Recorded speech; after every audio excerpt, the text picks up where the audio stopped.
கிறிஸ்துவுக்குள் மிகவும் பிரியமானவர்களே, கடவுளின் வார்த்தை இயேசு கிறிஸ்துவின் சுவிசேஷம் வல்லமையுள்ளது என்று நாம் வேதத்திலே வாசித்திருக்கிறோம்.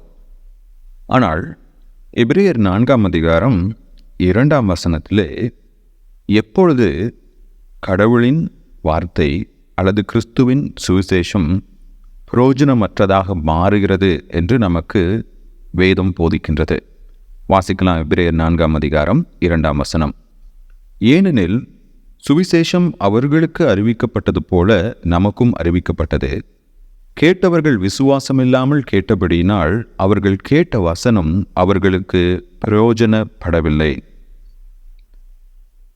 இவ்வசனத்திலே சுவிசேஷம் எல்லோருக்கும் ஒன்றாகவே அறிவிக்கப்படுகிறது. The content of the gospel that is proclaimed is the same for all. பழைய ஏற்பாட்டில் சுவிசேஷம் என்று இந்த இடத்திலே அவர் எதனை குறிப்பிடுகின்றார்? மோசேயின் நாட்களிலே மோசேயின் மூலமாக கடவுள் தான் ஆபிரகாம், ஈசாக்கு, யாக்கோபுக்கு வாக்கருளினது போல இஸ்ரவேல் ஜனத்தை கானான் தேசத்திற்கு அழைத்து செல்வேன் என்று கொடுத்த வாக்குத்தத்தமே அவர்களுக்கு சுவிசேஷமாக இருந்தது. நமக்கும் அறிவிக்கப்பட்டது என்று சொல்லும்போது இயேசு கிறிஸ்து மனிதனாக இந்த பூமிக்கு வந்து ஒன்றான மெய் தேவனான அவர் தன்னை கல்வாரி சிலுவையிலே நமக்காக பரிகார பலியாக அர்ப்பணித்து உயிர்த்தெழுந்து தன்னை விசுவாசிப்பவர்களை ரட்சித்து பரலோகத்தில் சேர்த்து கொள்வார் என்பதே நமக்கு அறிவிக்கப்பட்ட சுவிசேஷம். The content of the gospel. இன்றைக்கு உலகத்தில் இருக்கிற எல்லாருக்கும் இதுதான் சுவிசேஷமாக அறிவிக்கப்படுகிறது. இதுவே மெய்யான சுவிசேஷம். இதை தவிர வேறொரு சுவிசேஷம் கிடையாது. இயேசு கிறிஸ்து நம்முடைய பாவங்களுக்காக மரித்து உயிர்த்தெழுந்து அவரை விசுவாசிப்பவர்களின் பாவங்களை மன்னித்து அவர்களை தன்னுடைய பிள்ளைகளாக ஏற்றுக்கொள்வார் என்பதே சுவிசேஷம். ஆனால் இந்த சுவிசேஷத்தை எல்லாரும் ஏற்றுக்கொள்வதில்லை. அங்கே கேட்டவர்கள் விசுவாசம் இல்லாமல் கேட்டபடினால். மோசே ஒவ்வொரு நாளும் கடவுள் நம்மை வழி நடத்துகின்றவர், கடவுள் நிச்சயமாக நம்மை கானான் தேசத்திற்கு அழைத்து செல்வார் என்ற செய்தியை அந்த இஸ்ரவேல் மக்களோடு அறிவித்து கொண்டே இருந்தார். ஆனால் அந்த இஸ்ரவேல் மக்களோ அதை ஏற்றுக்கொள்ளவில்லை, அதை அவர்கள் விசுவாசிக்கவில்லை. அப்போது நம்முடைய வாழ்க்கையிலும் நாம் சபைக்கு போகலாம், பல முறை இயேசு கிறிஸ்து தான் இரட்சகர், அவர் நம்முடைய பாவங்களை மன்னிக்கிறவர், அவரை விசுவாசித்தால் நாம் புதிய சிருஷ்டிகளாக மாற்றப்பட்டு ஒரு புதிய வாழ்க்கை நமக்கு இருக்கிறது என்பதை நாம் கேட்டாலும் அதை விசுவாசிக்க மனமற்றவர்களாக நாம் இருக்கலாம். எனக்கு அன்பானவர்களே, அவ்வாறு நாம் விசுவாசமின்றி தேவ வசனத்தை சுவிசேஷத்தை அணுகுவோமே என்றால் அதனால் நமக்கு பலனொன்றும் இல்லை. ஒரு முறை நான் சாலை விபத்து ஒன்றை பார்த்தேன். அதிலே 2 சக்கர வாகனத்தில் 2 பேர் வந்திருந்தாங்க. 2 பேருமே மரித்து போய்விட்டார்கள். அப்போ அங்கே அந்த போலீஸ்காரர் சொன்னார், ஹெல்மெட் போட்டுட்டு வந்திருந்தாங்கன்னா உயிர் பிழைச்சிருக்கலாம்.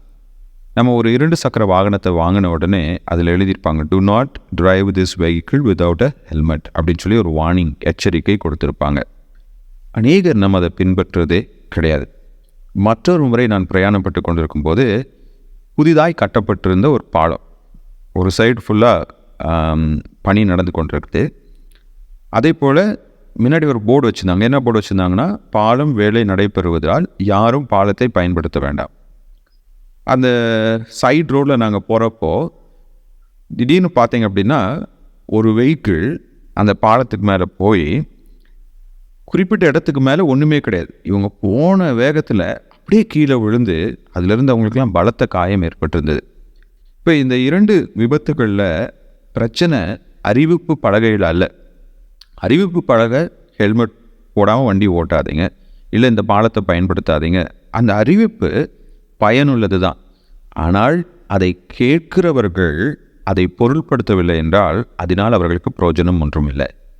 இதே மாதிரி தான் இயேசு கிறிஸ்துவை குறித்த சுவிசேஷம் நமக்கு அறிவிக்கப்படும் போது அதை நாம் விசுவாசத்தோடு கேட்போமே என்றால் அதன் பலனை நாம் பெற்றுக்கொள்ளலாம்.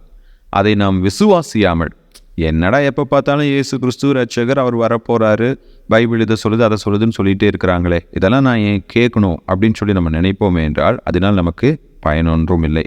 ஒரு சிறிய உதாரணத்தோடு இன்றைய தியானத்தை நான் முடிக்க விரும்புகிறேன். ஒரு முறை வேதாம கல்லூரியிலே நான் ஒரு பரீட்சை வைத்தேன். அந்த பரீட்சையை நான் ஒரு எக்ஸ்பெரிமெண்ட் மாதிரி வச்சேன். எப்படின்னா கொஷின் பேப்பர் எல்லாருக்கும் கொடுத்துட்டு நான் எக்ஸாம் ஹாலை விட்டு வெளியில் போயிட்டேன். 9:30 மணிக்கு எக்ஸாம் ஆரம்பித்தது, 12:30 மணிக்கு முடியும். நான் 12:25க்கு வருவேன், வந்து உங்களுடைய ஆன்சர்ஸ் பேப்பர்ஸை கலெக்ட் பண்ணிக்குவேன்னு சொல்லிட்டு நான் வெளியில் என்னுடைய ஆஃபீஸ் ரூமில் வந்து உட்காந்துட்டேன். அந்த எக்ஸாம் முடிஞ்ச உடனே ஒரு சிலர் வந்து சொன்னாங்க, சார் இன்றைக்கி நிறைய பேர் எக்ஸாமில் காப்பி அடித்தாங்க, நீங்கள் இல்லை அப்படிங்கிறனால. மறுபடியும் நான் ஒரு எக்ஸ்பெரிமெண்ட் வச்சேன். என்ன எக்ஸ்பெரிமெண்ட் அப்படின்னா, கிளாஸில் போய் அனௌன்ஸ் பண்ணேன், யாரெல்லாம் இன்றைக்கி எக்ஸாமில் காப்பி அடிச்சிங்களோ நீங்கள் எல்லாம் என்கிட்ட வந்து நீங்கள் காப்பி அடித்ததை ஒத்துக்கொள்வீர்கள் என்றால் உங்களுக்கு நான் எக்ஸாமில் ஃபுல் மார்க் நான் கொடுப்பேன், 100 out of 100 கொடுப்பேன். இப்போ நிறைய மாணவர்கள் என்ன நினச்சி கொண்டாங்கன்னா, யாரெல்லாம் காப்பி அடித்தாங்களோ அவங்கள பிடிக்கிறதுக்காக நான் வச்ச ஒரு ட்ராப், ஒரு சூழ்ச்சின்னு சொல்லி நினைத்து கொண்டு அவங்க வர கிடையாது. ஒரு சிலர் மாத்திரம் வந்தாங்க.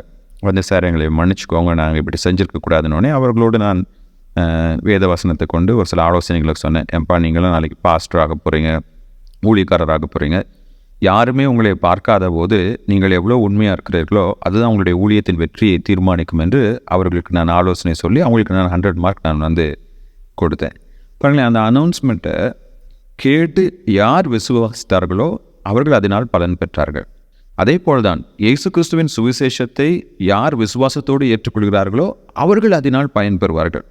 யார் அதை ஏற்றுக்கொள்ளலையோ அவர்களுக்கு அதனால் பிரயோஜனம் ஒன்றும் இல்லை. ஏன்னா பிரச்சனை சுவிசேஷத்தில் இல்லை, அதை கேட்கின்ற நபர்களுடைய செவிகளிலும் இருதயத்திலும் இருக்குது. வேத வசனம் நிலையானது, அதை ஏற்றுக்கொள்கிற இருதயம் அதன் பலனை தீர்மானிக்கும். எனவே எனக்கு அன்பானவர்களே, நம்முடைய வாழ்க்கையில் அந்த சுவிசேஷம் பிரயோஜனமற்றதாய் போகாதபடிக்கு நாம் கர்த்தரை விசுவாசித்து அவருடைய சத்தத்திற்கு செவி கொடுப்போம். கர்த்தர் தாமே நம்மை ஆசீர்வதிப்பாராக. ஆமென்.